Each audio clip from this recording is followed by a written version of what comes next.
오하이오주 경찰은 치과 의사 부부를 살해한 용의자를 추적 중이며 현재까지 가장 유력한 단서를 확보했습니다. 콜럼버스 경찰이 공개한 이 영상을 주목해주세요.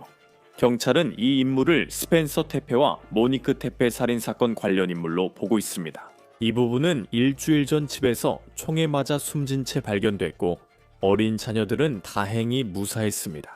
이제 스펜서와 모니크의 가족이 누가 이 부부를 해치고 싶어 했는지에 대해 뭐라고 말하는지 알려드리겠습니다. 저희는 로우 앤 크라임에서 이 사건을 다루고 있습니다. 저는 크리스 스튜어트입니다.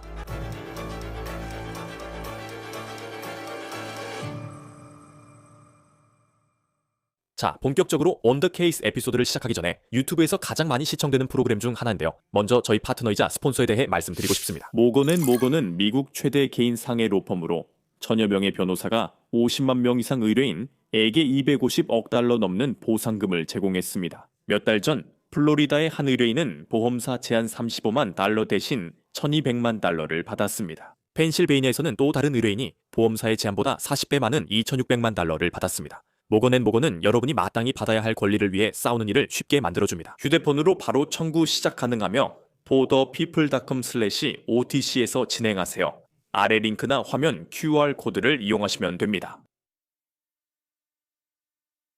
그래서 저는 오하이오주 콜럼버스에서 12월 30일 아침에 일기예보를 찾아봤습니다. 그날 아침 경찰이 스펜서와 모니크 테페가 살해됐다고 알렸습니다.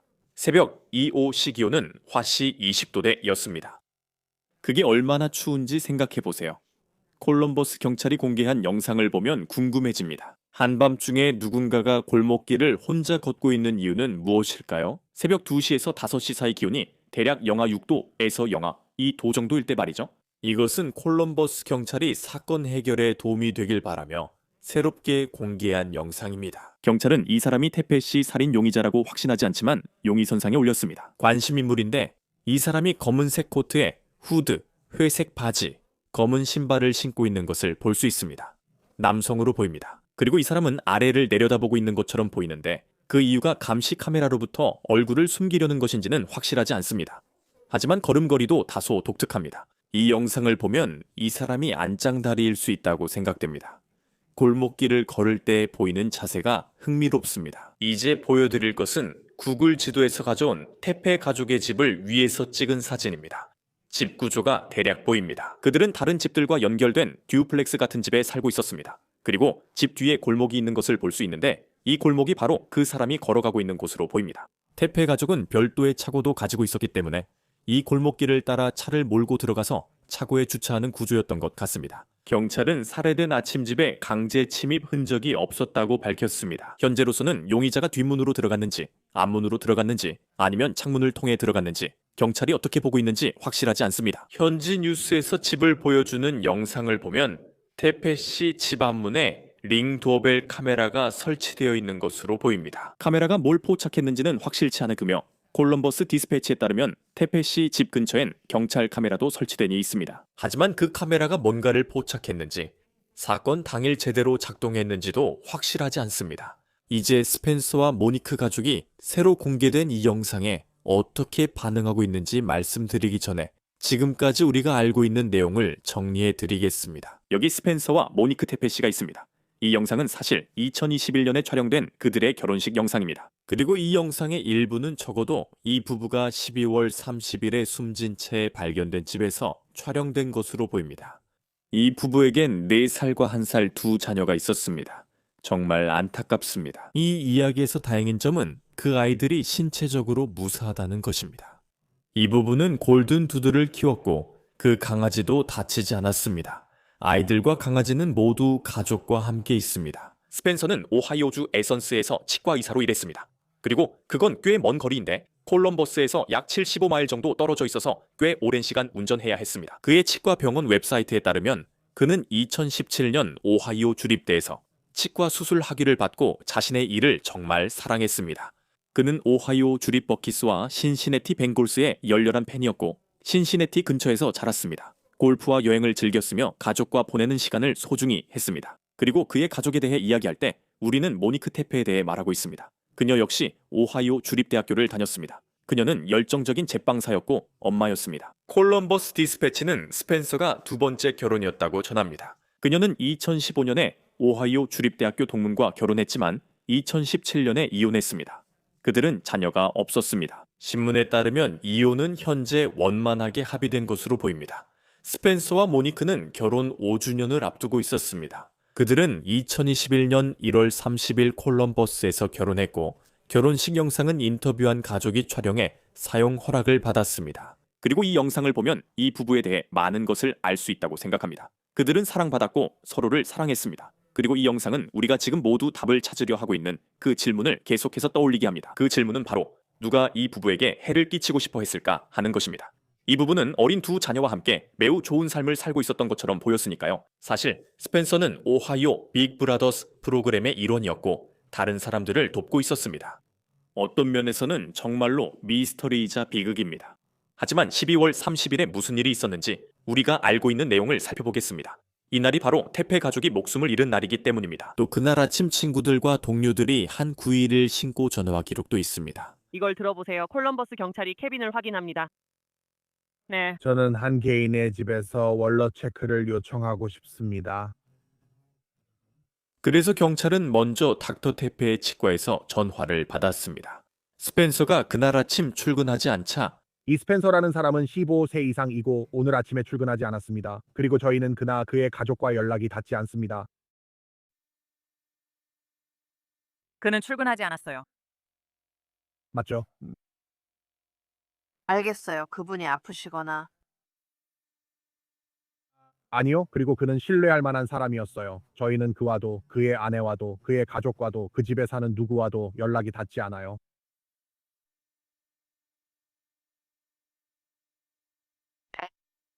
아, 집에 아이 둘이 있어요. 저는 플로리다에 있고 사업을 소유하고 있습니다. 제 직원에게서 그가 출근하지 않았다는 말을 들었고 그 직원이 사무실을 운영하고 있습니다. 그 전화는 아침 9시쯤 왔고 스펜서의 상사는 플로리다에서 휴가 중이라 했지만 동료들로부터 걱정하는 연락을 받고 있었습니다. 왜냐하면 닥터 테페가 나타나지 않았기 때문입니다. 그리고 혹시 그에 대한 다른 전화나 교통사고 같은 일에 대한 연락을 받은 적이 있나요? 아니요, 가끔은 사람들이 그냥 일을 안 하기도 하니까요. 제 말은 저도 잘 모르겠어요. 지금 디스패처 말대로 사람들이 출근 안 하는 건 흔합니다. 스펜서의 상사가 정말 걱정하고 있다는 걸 알 수 있어요. 왜냐하면 그는 스펜서가 사무실을 정말 좋아한다고 말했고 출근하지 않는 건 스펜서가 절대 하지 않을 행동이라고 했거든요. 저는 그가 항상 시간을 잘 지키고 문제가 있으면 꼭 연락했을 거라고 알아요. 그리고 그는 이걸 어떻게 말해야 할지 모르겠어요. 저희는 정말 걱정돼요. 왜냐하면 이건 평소와 너무 다르고 그의 아내와도 연락이 닿지 않거든요. 그게 아마 더 걱정되는 부분이에요. 그래서 약 20분 뒤인 9시 22분이었습니다. 그때 경찰관 한 명이 태페의 집에 갔지만 부부의 집 문을 아무도 열지 않아서 경찰관은 그냥 떠났어요. 친구들이 걱정돼 경찰에 신고했고 실제로 부부 집에 가 아이들 소리를 들었다고 말했어요. 당시 시간은 오전 10시쯤이었어요. 여기 긴급 상황인가요? 의료 지원 필요하세요? 둘 다일 수도 있을 것 같아요. 잘 모르겠어요. 그냥 걱정이 돼서요. 저희가 출동해 앞뒤 문을 여러 번 두드렸지만 아무도 응답하지 않았어요. 네, 아무도 대답하지 않았어요. 안에서 아이들 소리와 누군가 소리치는 게 들렸어요. 지금은 저희가 들어갈 수 없어요. 문을 부수고 들어가야 할지 그냥 들어가야 할지 모르겠어요.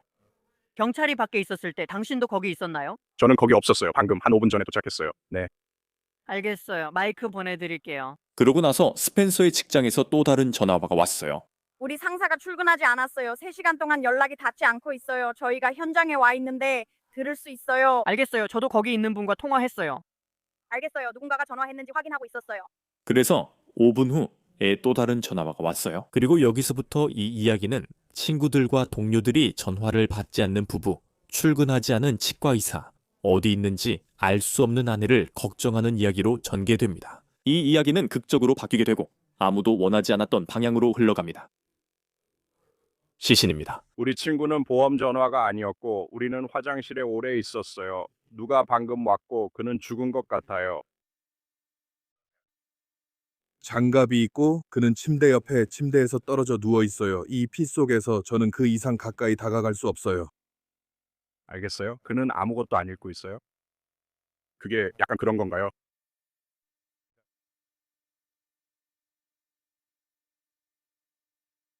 알겠어요. 좋아요. 팸은 몰라요. 그리고 마지막은 언제였죠? 누군가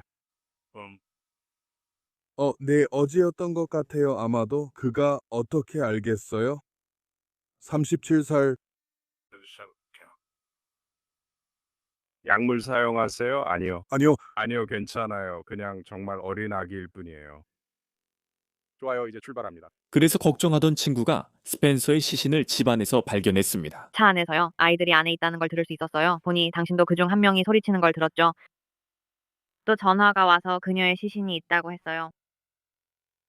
맞아요. 가비. 당신이 울고 있네요. 그리고 여기 우리가 찾은 경찰 무전이 있는데 더 많은 인력이 태페의 집으로 출동하라는 내용입니다. 누군가 TF에게 전화했고 침대 옆에 그와 함께 누워 있다고 합니다. 경찰이 집에 들어갔을 때 스펜서 태페와 아내 모니크가 숨진 채 발견됐습니다. WSYX-TV에 따르면 닥터 태페는 여러 번 총에 맞았고 모니크는 가슴에 최소 한 발 맞았습니다. 경찰은 살인 무기를 확보하지 못했으며 이번 사건이 살인 후 자살은 아니라고 밝혔습니다. 경찰은 현장에서 9mm 탄피도 수거한 것으로 전해졌습니다. 이제 오하이오주 당국은 스펜서 태페와 모니크 태페가 모두 총상으로 사망했다는 사실을 확인한 것으로 보입니다. 두 사람 모두 총상으로 목숨을 잃었습니다. 하지만 최종 부검 결과는 아직 발표되지 않았으며 경찰은 독성 검사 결과를 기다리고 있습니다. 이는 지역 언론의 새로운 보도입니다. 이제 경찰로부터 우리가 주목하고 있는 중요한 새로운 정보 중 하나로 넘어가 보겠습니다. 이제 이 용의자 영상으로 다시 돌아가 보겠습니다. 왜냐하면 이것이 경찰이 지난 며칠 동안 크게 좁힌 사건의 시간대와 관련이 있기 때문입니다. 1월 2일 경찰은 12월 30일 자정부터 오전 9시까지 태페의 집 근처에서 누군가가 가지고 있을 수 있는 모든 영상을 찾고 있다고 게시했습니다. 기억하시죠? 오전 9시가 첫 911 신고 시간입니다.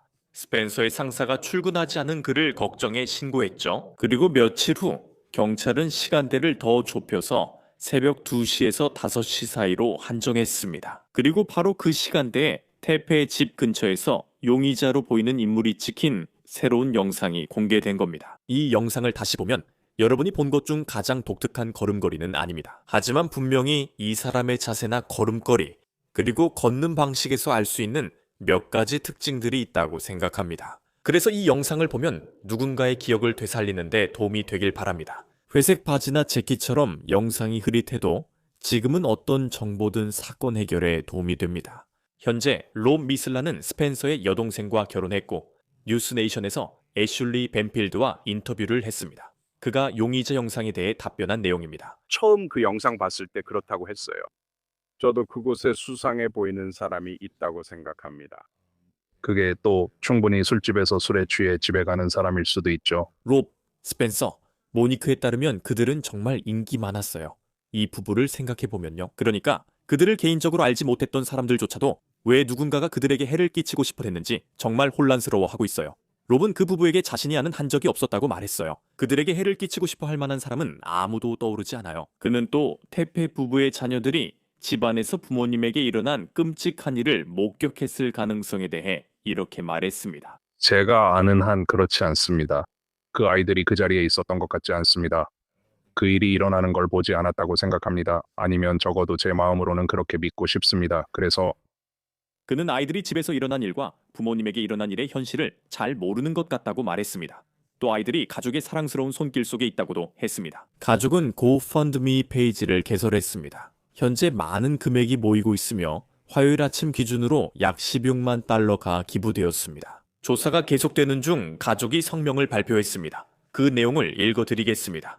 짧은 인용문입니다. 우리 가족은 스펜서와 모니크의 비극적이고 무의미한 죽음에 큰 충격을 받았습니다. 그들은 사랑과 기쁨, 깊은 유대감을 지닌 특별한 사람들이었습니다. 스펜서는 헌신적이고 자랑스러운 아버지이자 사랑이 넘치는 파트너이며 모두의 친구였습니다. 그는 지적이고 따뜻하며 늘 환영하는 사람이었습니다.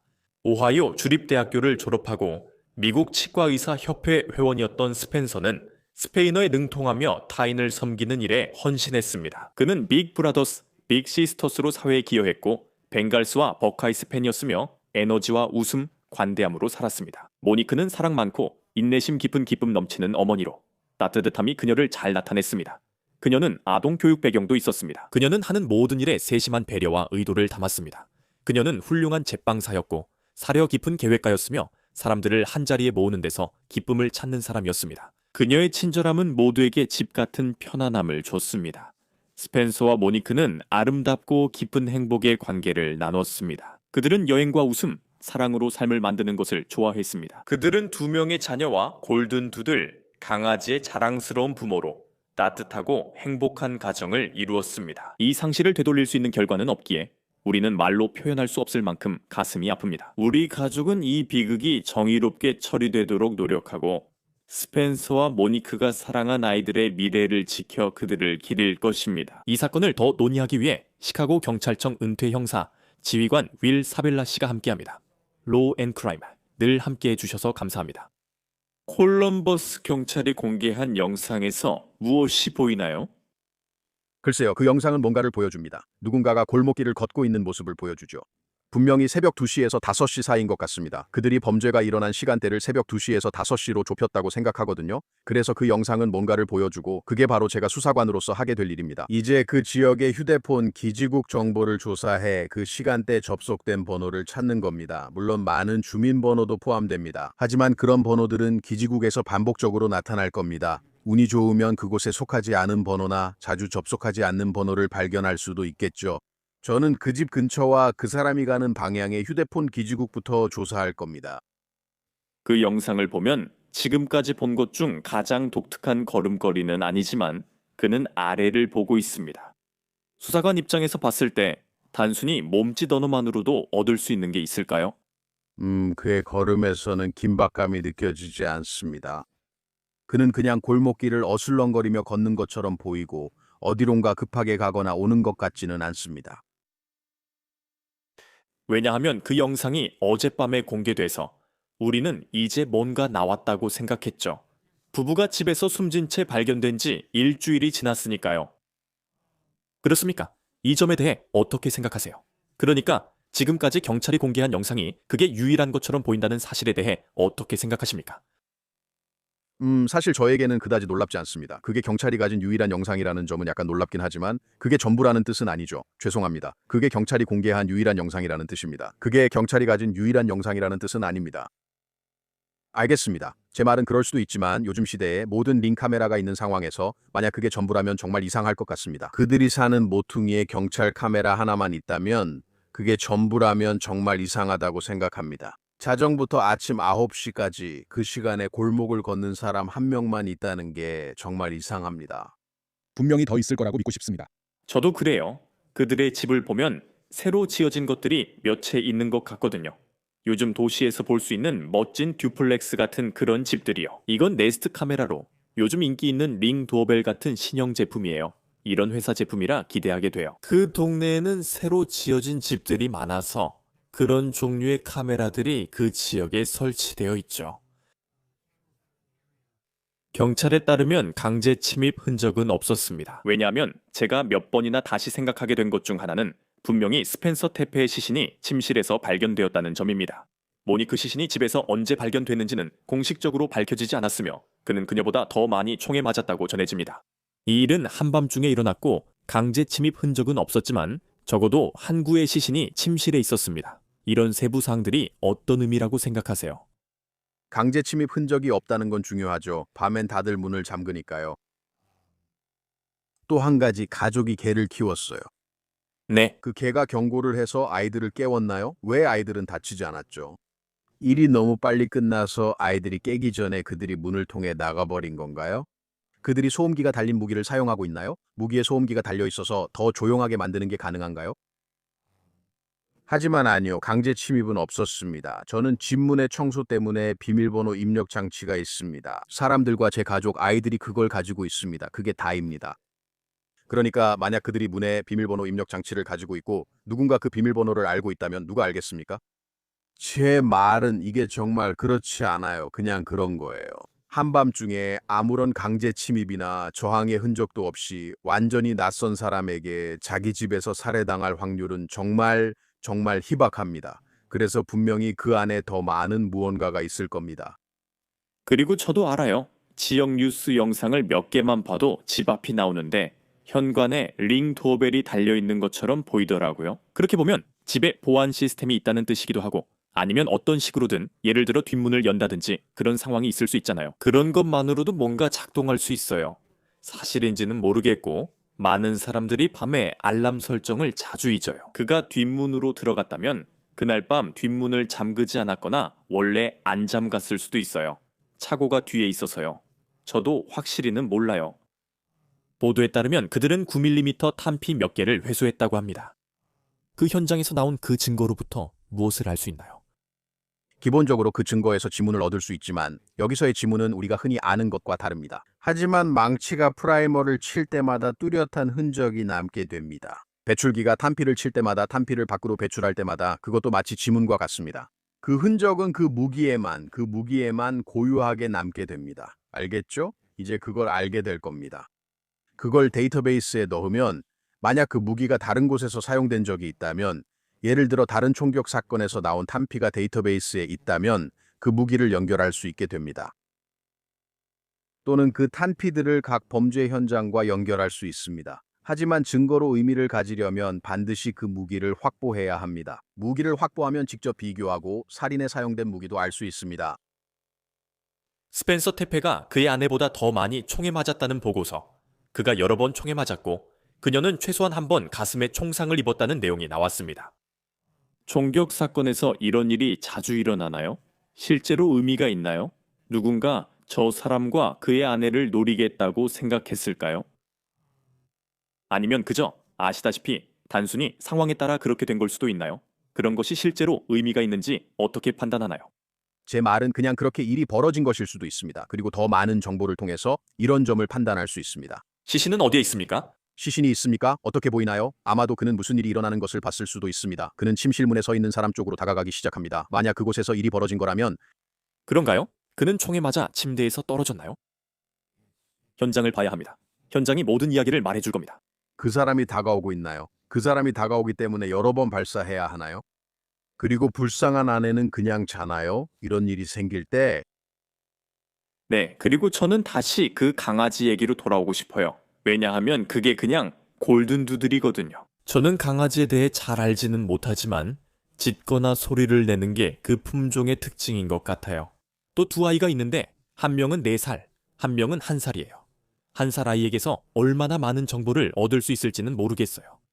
저는 테페가 뉴스데이션에서 자신은 믿지 않는다고 말했다는 걸 알아요. 아이들이 아무 일도 모르는 듯이 행동하는 걸 보면 아무것도 목격하지 않았을 수도 있다는 거죠. 그런데 4살짜리 아이에게는 어떻게 접근해야 할까요? 그리고 밤에 무슨 일이 있었는지에 대해 아이들이 어떤 정보를 줄 수 있는지 알아보려고 할 때 말이죠. 우리는 피해자 민감 인터뷰, victim sensitive 인터뷰제를 합니다. 그 4살짜리 아이는 트라우마를 겪은 아이들과 대화하는데 특화된 시설로 데려가집니다. 경찰도 그걸 할 수 없고 우리도 할 수 없습니다. 우리는 그럴 도구가 없기 때문에 이 VSI를 사용하는 겁니다. 그리고 그들은 아이들이 이해할 수 있는 수준으로 상황을 설명해주고 아이들과 대화를 나누며 정보를 이끌어내려고 합니다. 그건 쉽지도 유쾌하지도 않으며 아이들은 아무것도 못 봤을 수도 있습니다. 아침 먹으러 들어갈 때까지 아이들은 부모를 찾지 못했습니다. 네, 이건 정말 끔찍하고 비극적인 이야기의 한 부분입니다. 콜럼버스 디스패치에 따르면 해당 지역에 경찰 카메라가 설치됐으나 작동 여부는 불확실합니다. 우리가 아는 것처럼 링 도어벨이나 네스트 카메라가 보여줄 수 있는 것처럼 이번에도 경찰 카메라가 무엇을 보여줄지 알 수 있습니다. 그리고 시카고 같은 도시에는 경찰 카메라가 있다는 걸 알고 있습니다. 그런 카메라로 얻을 수 있는 영상의 품질은 어느 정도인가요? 실제로 그런 카메라가 작동 중이라면 어떤 영상을 얻을 수 있나요? 영상 품질은 아주 뛰어납니다. 그리고 몇 가지 종류의 카메라가 있는데 사람이 조작하지 않고 좌우로 움직이며 촬영하는 카메라도 있고 특정 위치만 고정해서 촬영하는 고정식 카메라도 있습니다. 그리고 우리는 팟캐스트 미션, 팟캐스트가 아니라 팟캠 미션이라고 부르는 것이 있는데 누군가가 폭력이 많이 발생하거나 폭력이나 활동이 많이 일어나는 패턴이 보이는 지역에 앉아서 감시하는 임무입니다. 이들은 카메라를 수동으로 움직이며 주변을 살피는 것을 팟캠 미션이라 부릅니다. 일부는 그렇고 저도 여러 살인 사건에서 이런 경험이 있습니다. 스캔 중인 팟캠이 있는데 살인 사건 순간엔 카메라가 반대편을 보고 있습니다. 돌아오면 이미 누군가 바닥에 있거나 도망가는 모습만 보입니다. 그래서 대부분은 운에 맡기는 거죠. 카메라가 스캔할 때 뭘 볼지는 모릅니다. 오늘은 티피스가 12월 30일 사망한 채 발견된 지 일주일째 되는 날입니다. 저는 체포 소식이 있는지 계속해서 제 소셜미디어를 확인하게 되는 것 같아요. 왜냐하면 일주일이라는 시점에 도달하면 경력상 그런 경험이 있으니까요. 제 말은 이 사건과 비슷한 많은 살인 사건들을 조사하고 해결해 오셨잖아요. 지금까지. 지금 이 시점에서 수사와 무슨 일이 있었는지에 대해 본능적으로 어떤 느낌이 드시나요? 지금 이렇게 적은 정보만 공개되는 걸 보면 물론 경찰이 가진 모든 정보를 우리가 다 아는 건 아니지만 이렇게 적은 정보만 공개될 때는 두 가지 중 하나라는 생각이 듭니다. 우리 경우에는 정말 아무것도 모르고 도움이 절실한 상황이거나 아니면 뭔가를 알고 있지만 우리가 아는 걸 모두가 알게 하고 싶지 않은 상황이었어요. 예를 들어 만약 가까운 관계에 있는 사람이라면 우리가 뭔가를 흘려서 눈치채게 하고 싶지 않을 수도 있잖아요. 우리는 일이 평범하게 진행되고 누군가 자멸할 기회만 주길 바랐어요. 그들은 모르거나 더 많이 알지만 공개하지 않는 거죠. 당신 경력에서 이런 경우가 얼마나 흔했나요? 예를 들어 일주일 정도 남았는데도 도대체 우리가 뭘 하고 있는지, 이 수사가 어디로 가는지 전혀 모르겠다고 느낀 적이요. 제 말은 그런 경우가 얼마나 흔한가요? 많은 사람들이 경찰이 뭔가를 진행하고 있고 특히 일주일 정도 지나면 뭔가 단서가 있을 거라고 생각하잖아요. 그런데 실제로 많은 경찰서에서는 어떤가요? 이건 이 사건뿐 아니라 일반적으로 말씀드리는 겁니다. 일주일이 지났는데도 수사 방향을 몰라 압박을 느끼는 순간들이 있죠. 생각보다 더 자주 그런 일이 일어나요. 기대하는 것보다 훨씬 더 자주요. 어떤 사건은 현장 떠날 때 이미 단서가 사라지기도 해요. 할 수 있는 건 다 하고 증거도 모읍니다. 자세히 말하긴 어렵지만 이런 경우는 시신이 발견된 곳이 아니라 유기된 경우가 많아요. 이런 사건들은 종종 미제로 남죠. 그저 제보가 들어오길 바라거나 과학수사에서 뭔가 단서가 나오길 바라거나 뭔가 도움이 될 만한 게 생기길 바랄 뿐이죠. 누군가의 집에서 살인이 일어나고 일주일이 지나도 해결되지 않았다면 단순히 범인을 찾는 것 이상의 문제가 있다고 생각하게 됩니다. 보통 얼마나 걸리나요? 아시죠? 분명히 그 집을 지문이나 온갖 증거로 샅샅이 조사했을 거예요. 그날 밤 집에 누가 더 들어왔는지 알아내는 데 쓸 수 있는 것들이죠. 그러니까 그런 결과를 봤는데 보통 얼마나 걸리나요? 지문은 꽤 빨리 나와요. 지문 결과는 꽤 빨리 나옵니다. 좋은 잠재 지문을 얻으면 분석가에게 가져가죠. 분석가가 읽고 시스템에 입력해서 APHIS에서 일치하는 게 있는지 확인합니다. 그건 꽤 빨라요. DNA는 더 오래 걸리고 섬유 분석도 더 오래 걸립니다. 지문은 빠르지만 DNA는 오래 걸려요. 그리고 지금 시점에서는 집에서 뭔가가 가져갔는지 아니면 집안이 엉망이 되었는지에 대한 이야기는 아직 듣지 못했습니다. 마치 누군가가 집을 엉망으로 만든 것처럼요. 아직까지 그런 이야기는 들은 적이 없는 것 같아요. 법의학적으로 이런 사건이 TP 가족 등 특정인을 겨냥한 공격인지 보통 어떻게 확인하나요? 무슨 일이 있었는지 알아내야 합니다. 배경에서 무슨 일이 벌어졌는지 그 뒷이야기를 찾아야 하죠. 그들을 잘 아는 사람들과 그들의 삶을 아는 이들과 대화해야 합니다. 우리는 이웃집에서 무슨 일이 있는지 모릅니다. 겉으론 좋아 보여도 실제로는 모릅니다. 그리고 그걸 알아내는 유일한 방법은 그를 아는 모든 사람을 인터뷰하는 겁니다. 그리고 안타깝게도 재정 상태나 그런 성격의 것들, 이전 관계까지도 모두 살펴봐야 합니다. 이 모든 것이 다 포함되어야 하죠. 보통 제 말은 알다시피 지금쯤이면 이 일이 일어난 지 일주일 정도 지난 시점이잖아요. 제 말은 얼마나 많은 사람들이 알 수 있을까요?